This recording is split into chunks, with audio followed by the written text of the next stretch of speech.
Welcome to the enchanting world of Lutins, where folklore and fantasy come alive.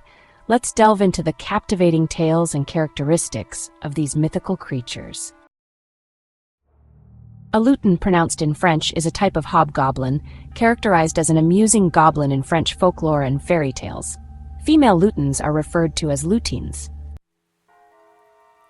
A lutin, with variations such as the nain rouge or red dwarf, plays a role in the folklore of Normandy similar to that of household spirits in England, Germany, and Scandinavia. The term lutin is generally translated into English as brownie, elf, fairy, gnome, goblin, hobgoblin, imp, leprechaun, pixie, puck, jeton, or sprite. Lutins sometimes take the form of a horse, saddled and ready to ride, known as le cheval bayard. They are also noted for tangling people's, or horses' hair into elf locks. In a French fairy tale titled Le Prince Lutin, written in 1697 by Marie-Catherine d'Aulnoy, there is a description of the air, water, and terrestrial lutin. You are invisible when you like. You cross the vast space of the universe in an instant. You rise without wings. You pass through the ground without dying. You penetrate the abysses of the sea without drowning. You can enter anywhere, even with windows and doors closed. And when you choose, you can reveal yourself in your natural form. In this story, a red hat with two feathers grants the lutin invisibility. Lutins also assist Père Noël in Lapland. The name and etymology of lutins are quite fascinating.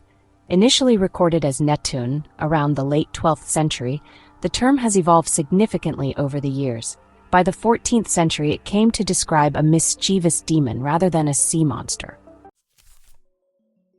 The name is recorded as netun around 1176 to 1181 by Chrétien de Troyes in Yvam, the Knight of the Lion as Nuitan by Benoit de Saint-Maur in Troyes, and as Luitan around 1176 to 1181 by Wace in the Roman de Rue. It originally designated a sea monster.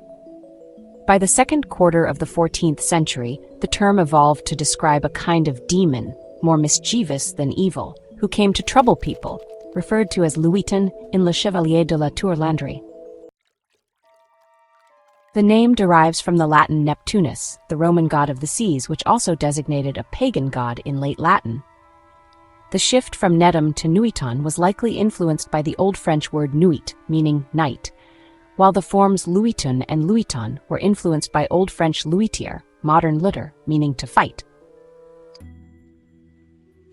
Lutins, these fascinating mythical creatures, can be found in various regions, each with its own unique twist on their lore.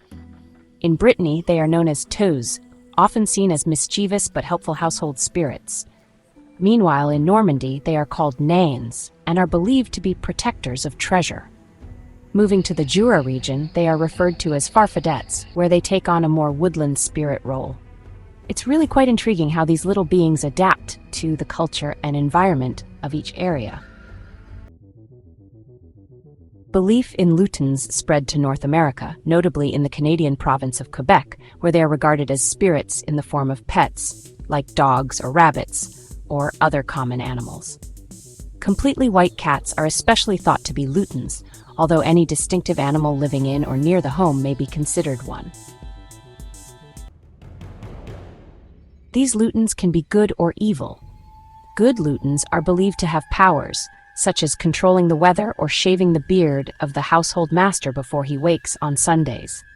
Conversely, evil or offended lutins may cause minor troubles for the homeowner, such as blunting a scythe or filling shoes with pebbles.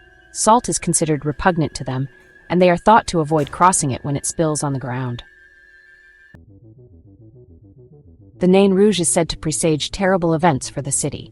It appears as a small, childlike creature, wearing red or black fur boots, and is described as having blazing red eyes and rotten teeth. The culture of French Newfoundland also includes mentions of the lutin, particularly in connection with the phenomenon of fairy locks.